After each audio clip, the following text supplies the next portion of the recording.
Great pleasure to be here, and I would like first to thank the CTA for having this panel this year.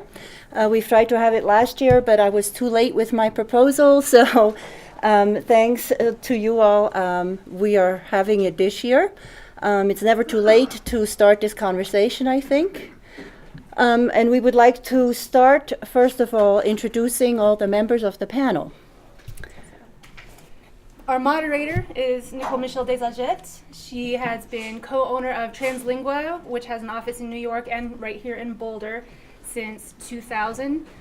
She has a degree in translation from a school in Zurich, which I believe is fairly unusual for translation agency owners. Translation agency owners are not always translators or interpreters themselves. Sometimes they're just business people, so she has some serious street cred among us here today. Thank you. I'd like to start with Andy, since he so graciously volunteered to introduce me. I'll introduce Andy. I won't take a lot of time. We got to know each other when she was fresh out of college. She applied for a project manager's position. And at that time, my mother worked for us in our agency and picked up her resume and said, "That looks really interesting." And she comes from a school that even has a translation degree program. So she came to us fresh out of college and worked for us for several years in New York and in Boulder. And we're still friends and we're still colleagues. We're still working together. Can you describe your background a little bit for us? I got a bachelor's in French from the University of Rochester in upstate New York, and then did my master's in translation at Kent State. I spent some time in France and then in Switzerland, which is, I think, kind of what piqued Nicole's interest. And I've been translating full-time since 2011. Next to Andy, we have Kelly Music. Kelly is an interpreter here in Boulder, Denver area. And Kelly and I got to know each other professionally, actually, when we needed interpreters for a large conference in Estes Park. We have worked together ever since. We found many things in common, including this topic that we're going to discuss today. And we've become friends over time as well. Can you say something about yourself, please? Well, I am just so honored to be a part of this really important panel. And as Nicole said, it's never too late to start this conversation.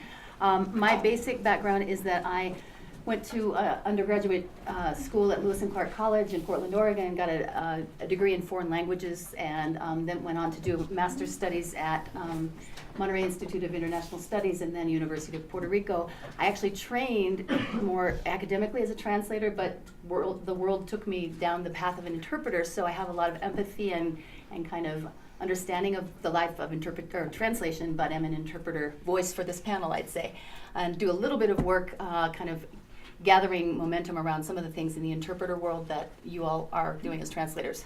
Exactly. Thank you very much.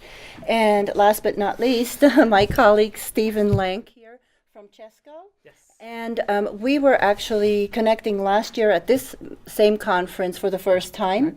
And we are continuing our conversation about various topics in the industry. We're both working for smaller LSPs. We're both, I think, faced with similar challenges. And why don't you tell us a little bit about your background as well? Okay, I've been working in the industry since 1987. I've got my master's degree from the Monterey Institute of International Studies, now the Middlebury Institute, in translation and interpreting for Spanish. But I've always worked on the agency side of things, the company side. I went after graduation directly into that. I've got experience working overseas. I was in Dublin for a while. I worked at a software localization company there. I was in Madrid for a while. I worked at a medical device localization company there. And then I came to Denver. That's how I got involved with CTA and all you wonderful people. And now I work for Chesco. Giovanna here in the front row, keeping an eye on me. But I work from Washington, D.C. I'm based in Washington, D.C., and I work remotely, and I manage the translation side of that business. But I also am involved in industry standards, so I volunteer on the ASTM Standards Committee. I teach at the University of Maryland, so I'm on the teaching side, and I also volunteer on the board of the European Language Industry Association. So I'm kind of spread. I'm all everywhere. Fortunately or unfortunately, it depends on who you talk to. Thank you very much. Sure. A little bit more about my background, just a touch.